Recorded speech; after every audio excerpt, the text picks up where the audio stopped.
सुशांत 74.75 यानी मैं इसे 75 मान के चलता हूँ, है ना। आपका 72 है, आपका 75 है। मोबाइल में टेस्ट नहीं दे पा रहे हैं तो फिर एग्ज़ाम हॉल में डर लगना लाजमी है। टारगेट तो 70-80 से कम था ही नहीं कभी। जब भी किसी एग्ज़ाम की हम तैयारी करें तो उसकी PYQ बहुत इंपॉर्टेंट बात है। बिल्कुल बिल्कुल। 100 में से अटेम्प्ट थे मेरे 97। Hello and welcome everyone, my name is Deepak Wadhwa और एक आपको स्पेशल स्टोरी सुनाना चाहता हूँ और स्टोरी मैं नहीं सुनाऊंगा, हमारे आज के गेस्ट आपको सुनाएंगे। बट उससे पहले बताना चाहता हूँ, ऐसा कहते हैं कि एक अच्छा लीडर वो होता है जो अपने लोगों को वहाँ तक पहुँचा सके जहाँ वो अकेले नहीं पहुँच सकते। तो आप भी अगर यूपीएजीटी की इस परीक्षा को पार करना चाहते हैं तो हमारे पास आज है ऐसे दो लीडर जिन्होंने यूपीएजीटी के अंदर सिर्फ सफलता प्राप्त नहीं करी, सफलता प्राप्त के साथ साथ कट ऑफ से जो 55 मार्क्स के आसपास है, उन्होंने 60, 65 और 70 नहीं, उन्होंने इससे भी ज़्यादा नंबर लिए। तो अगर किसी बच्चे ने 70 से ऊपर नंबर लिए हैं तो इसका मतलब ये कि उनकी स्ट्रैटेजी को फॉलो करके आप भी क्या कर सकते हैं, उनकी तरह हाई मार्क्स स्कोर कर सकते हैं। सो बिफोर आई स्टार्ट, मैं आप दोनों को कॉन्ग्रेचुलेट करना चाहूँगा एग्ज़ाम क्वालिफाई करने के लिए। Thank you sir. And welcome to agri coaching Chandigarh. Thank you सबसे पहले प्लीज़ अपना नाम और अपना स्कोर बता दीजिए। सर। मेरा नाम धर्मेंद्र कुमार वर्मा है और मेरा स्कोर है 72 मार्क्स। ओके ठीक है, आपका नाम और स्कोर? सर मेरा नाम सुशांत सिंह कुशवाहा है, मेरा स्कोर 74.5। ओके सुशांत 74.75 यानी मैं इसे 75 मान के चलता हूँ, है ना। आपका 72 है, आपका 75 है, मतलब बहुत अच्छा स्कोर है। मैं सिंपली बोलूँगा कि इस बार के एग्जाम में किसी ने अगर 60 और 65 नंबर से ऊपर लिया है ना, तो that is not just an achievement, एक बड़ी अचीवमेंट है, ये बड़ी उपलब्धि है। बिकॉज इस वाले पेपर के अंदर 75 नंबर लेना, ये तो मतलब एक अपने आप में बड़ी उपलब्धि हो जाती है। तो मैं आपसे शुरू करना चाहूँगा सुशांत, आपका जो 75 स्कोर है, जहाँ पे लोगों को कट ऑफ से इतनी चिंता हो रही है, कट ऑफ बहुत हाई चली गई है, जो शायद हाई हो भी सकती है, आप कट ऑफ से बहुत ऊपर बैठे हुए हैं, तो कैसे, मतलब क्या माइंडसेट लेके आपने तैयारी करी थी कि आपके 75 मार्क्स आए? देखिए सर, तैयारी करने का एक ही माइंडसेट होता है कि हमें किसी भी हाल में सिलेक्शन चाहिए, चाहे उसके लिए हमें कुछ भी करना पड़े। और सबसे पहली बात मैं यहाँ पे ये कहना चाहूँगा कि हमें भटकना नहीं है, हमें कम से कम भटकना है और टारगेटेड फोकस स्टडी, अपना फोकस होकर तैयारी करनी है, ठीक है। सबसे पहले सर, जैसे कि मैं आपके साथ जुड़ा था AGTA कोर्स के बैच में, जो कि सबसे फाउंडेशन वाला कोर्स था 1999 वाले में। तो उसमें स्टार्टिंग से ही जैसा कि टीचरों के द्वारा गाइडेंस दिया जा रहा था, उसके पूरा का पूरा मैंने वही फॉलो किया। डेली रेगुलर क्लासेस होते थे, रेगुलर क्लास लेता था, नोट्स बनाता था और उसके बाद में जो भी प्रैक्टिस होते थे प्रैक्टिस देता था, करता था। इसमें सर सबसे बड़ी बात ये है कि जब भी हम किसी संस्था से जुड़ें तो उस पर विश्वास बहुत ज़रूरी है। हमारे मन में डाउट नहीं होना चाहिए। अगर हमने किसी व्यक्ति का ऊपर टेस्ट मना किया है कि हाँ हमें सफलता यहाँ से मिल सकती है, तो फिर उनकी बताई हुई चीज़ों को फॉलो करना है हमें। और वही मैंने किया, मल्टीपल टाइम रिवीजन किया वीडियो लेक्चर्स को और टेस्ट सीरीज़, जो कि टेस्ट सीरीज़ सबसे बड़ी कमी मुझे यही लगती है कि इस परीक्षा में लोगों का स्कोर इसलिए कम हुआ है क्योंकि वो प्रैक्टिस से बहुत डर रहे थे।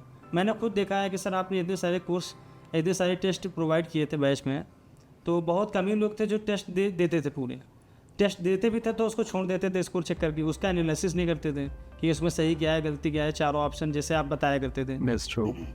तो इसमें यही है कि मेरा मानना ये है कि जब आप अपने मोबाइल पे टेस्ट अटेम्प्ट करने से पहले डर रहे हैं तो वो डर आपके अंदर कहीं ना कहीं पल रहा है और वो किसी ना किसी रूप में निकलेगा।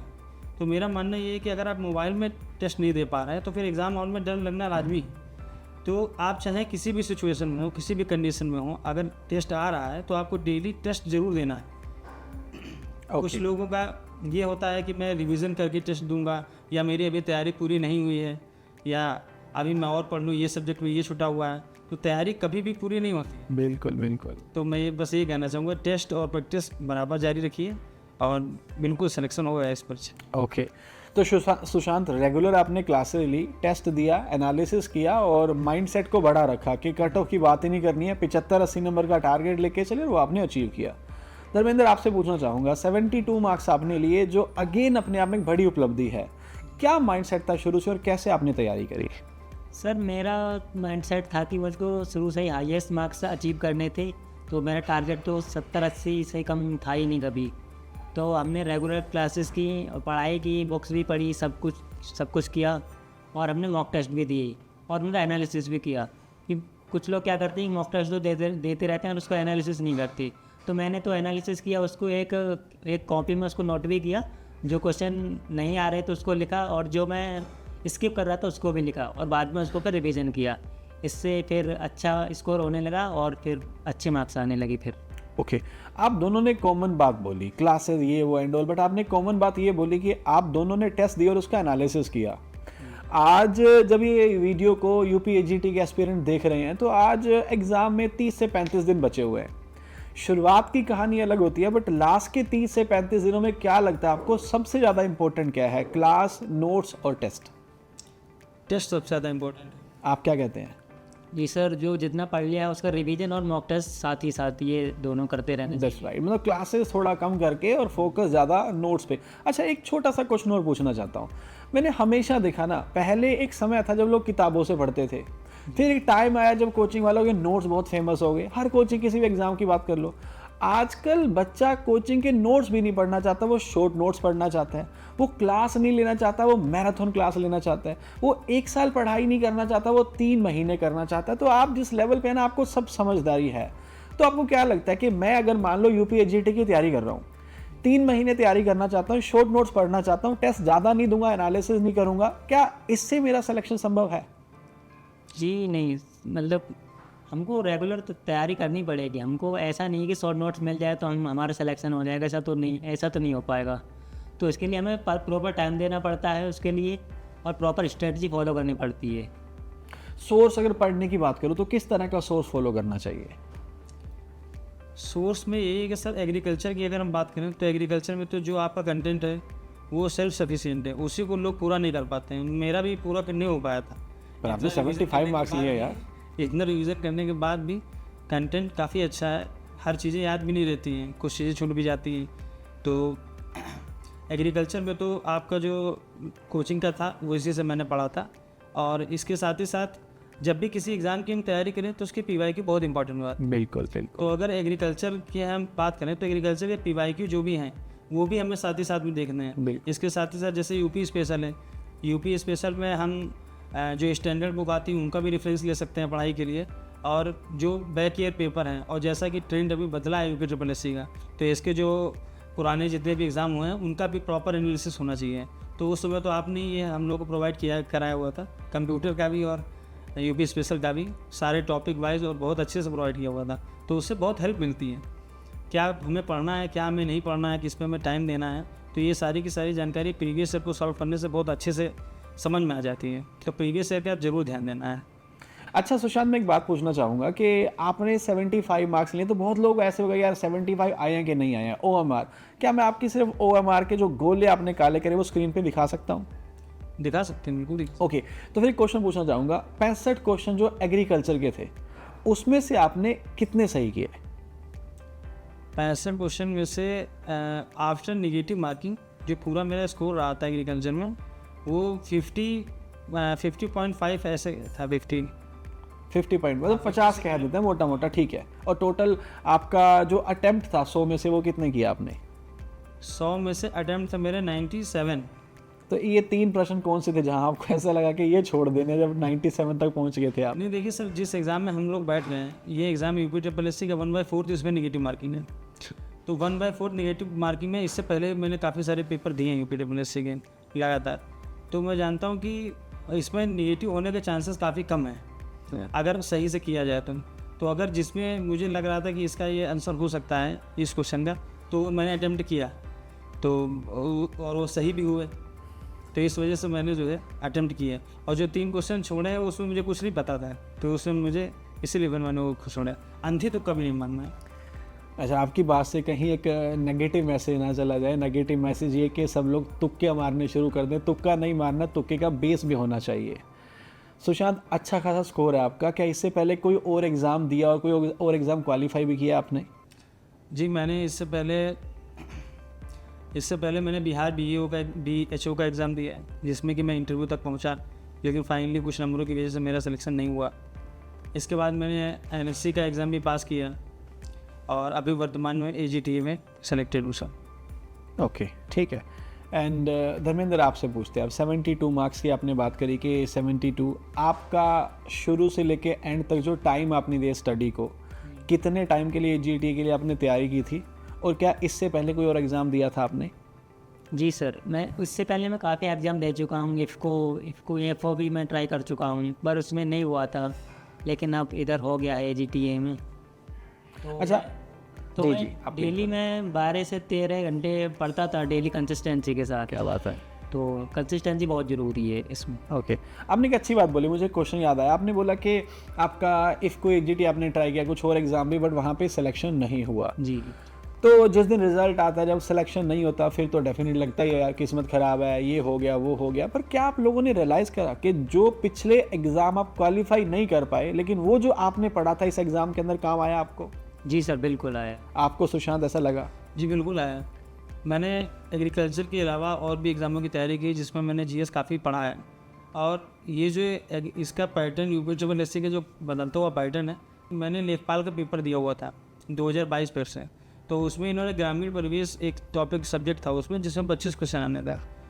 तो इन्होंने ग्रामीण परिवेश में पूरा का पूरा योजनाएँ इन्होंने पूछ ली, सारी योजनाएँ इन्होंने पूछा था।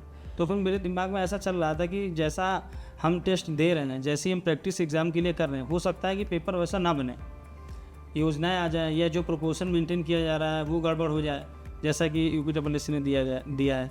तो इसी की सारी चीज़ों को ध्यान में रख के मैं तैयारी कर रहा था।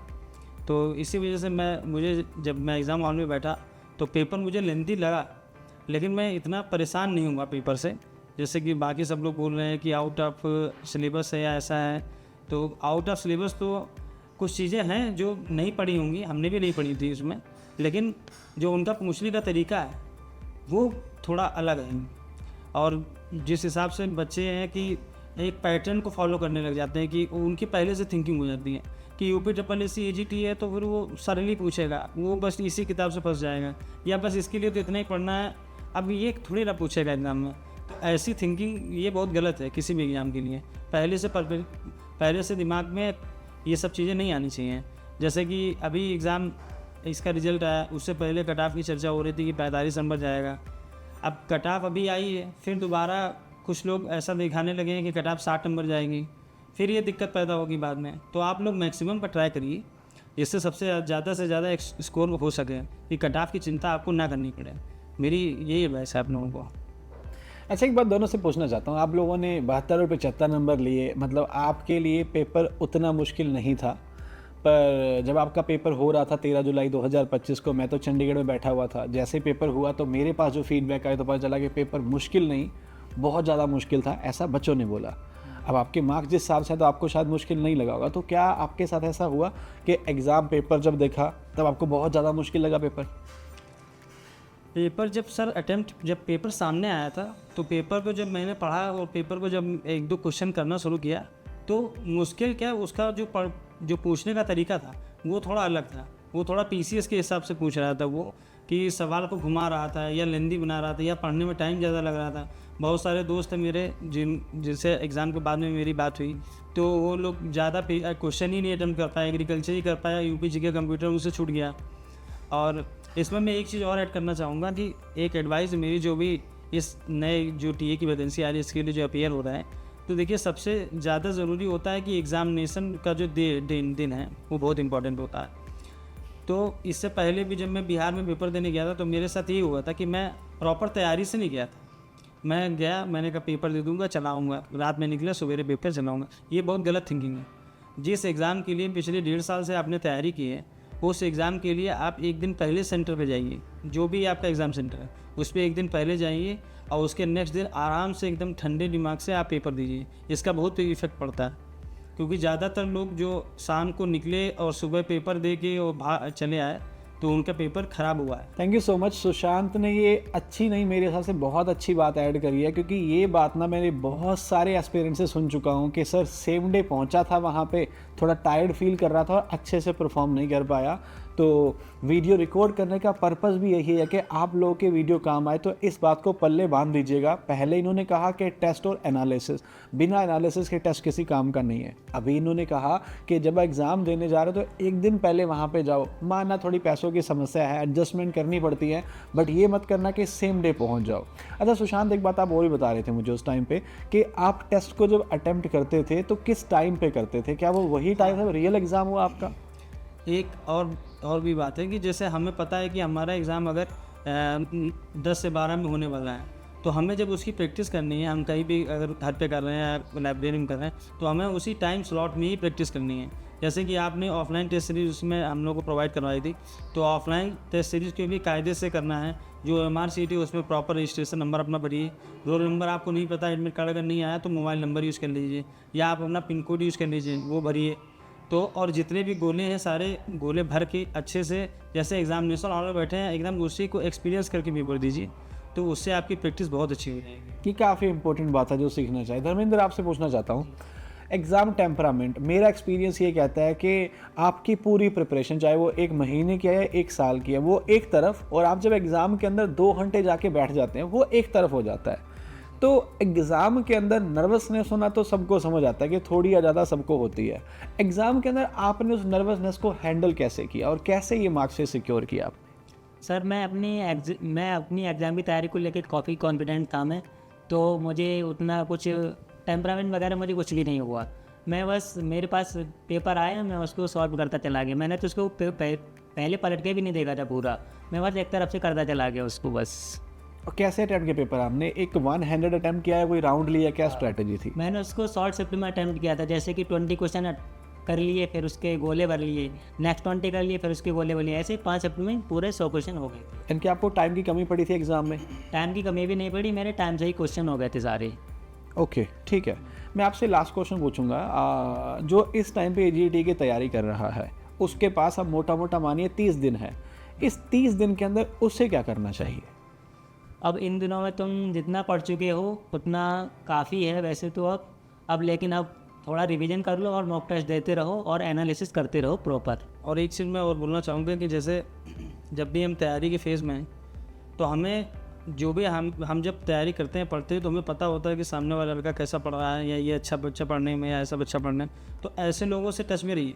ये यूनिवर्सिटी में पढ़ते थे, मैं अपने घर में था, ये CSU यूनिवर्सिटी में तो मैं आप दोनों का नंबर शेयर कर देता हूँ पब्लिकली, आपके टच में रहेंगे, 75 नंबर ले आएंगे जी। तो मैं इनसे प्रॉपर डेली डिस्कशन करता रहता था, क्योंकि इनका एग्रीकल्चर स्ट्रॉन्ग था मुझसे काफ़ी, ये पहले से ही पढ़ रहे थे, AFO भी इन्होंने दिया था, और तो मेरा इतना स्ट्रॉन्ग नहीं था। हम लोग डेली 1.5 घंटा 2 घंटा प्रॉपर डिस्कशन करते थे, इस टेस्ट में ऐसा आया, इसको और ऐसे देना है, तो हम लोगों के बीच में कंपटीशन लगा रहता था। क्या बात है। काफ़ी अच्छा उसका बहुत प्रॉफिट हुआ हम लोग।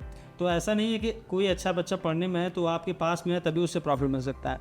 ये यूनिवर्सिटी में थे और मैं अपने घर में था, तब भी हम लोगों की तैयारी आपस में चल रही थी। और किसी के पास पढ़ने वाला अच्छा दोस्त ना, फिर वो क्या करे?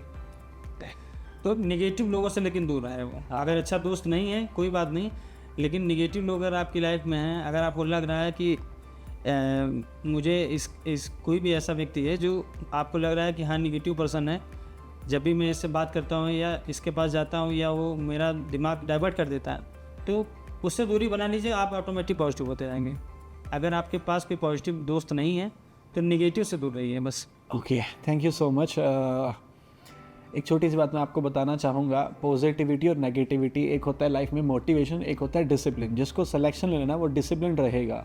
आप देखेंगे तो इनकी बातों के अंदर क्या निकल गया कि ये डेली 1-1.5 घंटा बात करते थे, बिकॉज दोनों अलग अलग रह रहे थे, लेकिन बात में क्या करते थे, टेस्ट का लेवल क्या है, किसका कैसे स्ट्रैटेजी बनानी है, किस वीक पॉइंट को इम्प्रूव करना है, मतलब वो बातें जो काम की बातें हैं। And this is why they said कि आपके पास भी ऐसे अच्छे दोस्त होने चाहिए। Okay, Dharmendra and Sushant, over करूँगा हमारे इस कॉन्वर्सेशन को, बट मैं एक बात आपको बताना चाहूँगा। First of all thank you so much कि आप लोग लखनऊ से चल के यहाँ तक आए। अभी रिसेंटली एक स्टूडेंट हमारे पास आया था, मुझे बहुत अच्छा लगा था, और वो अच्छा लगने का रीज़न ये है कि जब एग्ज़ाम पास में आ जाता है ना, तो बच्चे डर जाते हैं उस चीज़ से, और वो जो डर होता है ना, वो एक नेगेटिविटी के रूप में सामने आता है और फिर उनका स्कोर घटने लगता है। आज ये वीडियो जो लोगों के सामने जाएगा ना, तो उनको समझ आएगा कि if someone can score 75 and 72 marks, तो आप भी समझ सकते हैं। अब मैं अब बातें कर रहा हूँ तो मेरे माइंड में क्वेश्चन चलते रहते हैं। आप लोग बहुत सारी वीडियो देखते हो ना, कट ऑफ क्या जाने वाली है, ये दंगा तो क्या बोल रहा हूँ, मतलब वो धांधली हुई है कि नहीं। देखते हो ना आप ऐसे वीडियो, कट ऑफ पे वीडियो देखी थी ना, सब लोगों ने 42 45 बोला। अब तुमने वीडियो देख ली ना, क्या इन्होंने बोला कि इन्होंने 70 से 80 नंबर का टारगेट लिया था। तो दैट मीन्स इनको वीडियो देखने की जरूरत ही नहीं पड़ी कि कट ऑफ कितनी जाएगी। तो अपने माइंडसेट को ना उस लेवल पे लेके जाओ कि जहाँ पे आपको कट ऑफ यानी लोएस्ट स्कोर की बातें ना करनी पड़े। एंड आई होप सो आज का हमारा जो वीडियो है, जो दो भाई हमारे चल के वहाँ से यहाँ तक आए हैं, ये डेफिनेटली आपको मोटिवेट करेगा और इनकी जो स्ट्रेटजी है, जो इनकी बातें आप फॉलो करेंगे तो आप भी अपने एग्जाम के अंदर आगे बढ़ पाएंगे।